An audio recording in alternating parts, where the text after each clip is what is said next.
Honourable Speaker, I would also like to thank the Honourable Member as well for his question.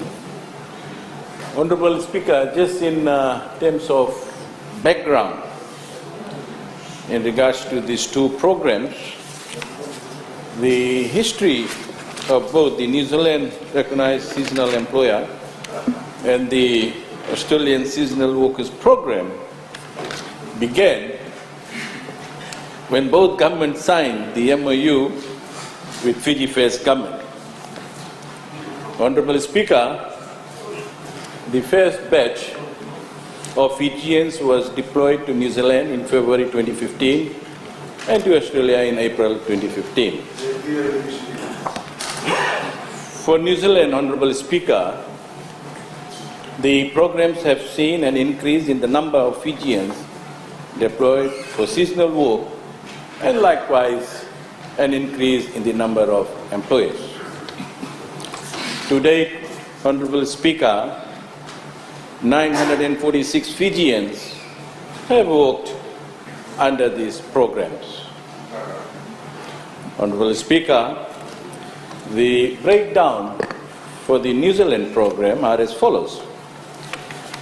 2015, when this program started, a total of 46 Fijians went.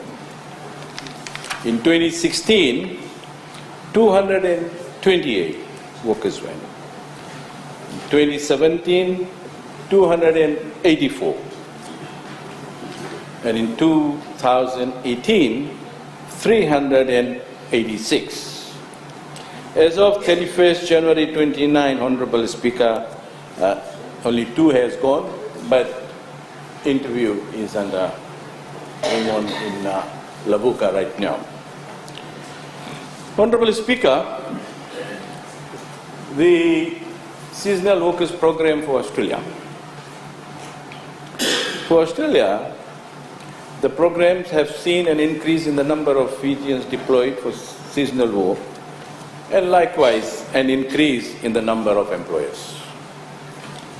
Honourable Speaker, to date, 748 Fijians have worked under this program, and the breakdown are as follows.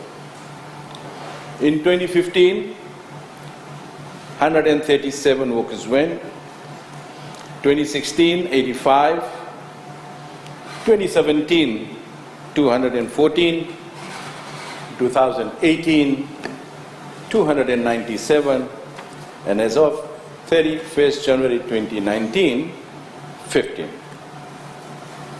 Honourable Speaker, recently the Prime Minister of Australia came to Fiji and he made few announcements, and one of which is Fiji's entry into the Pacific Lay-by Scheme. Honourable Speaker, the Pacific Lay-by Scheme promotes economic development and deepens friendship between Australia and Pacific Island countries. It allows Fijian citizens to apply for low and semi-skilled temporary employment in Australia.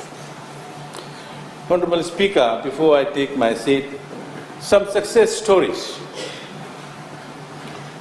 Honourable Speaker, remarkable stories shared was that these workers' savings was invested in the Angona farming, home extension, setting up of canteen business, and contribution to village development and village home, just to name a few. Honourable Speaker, I thank you for this opportunity.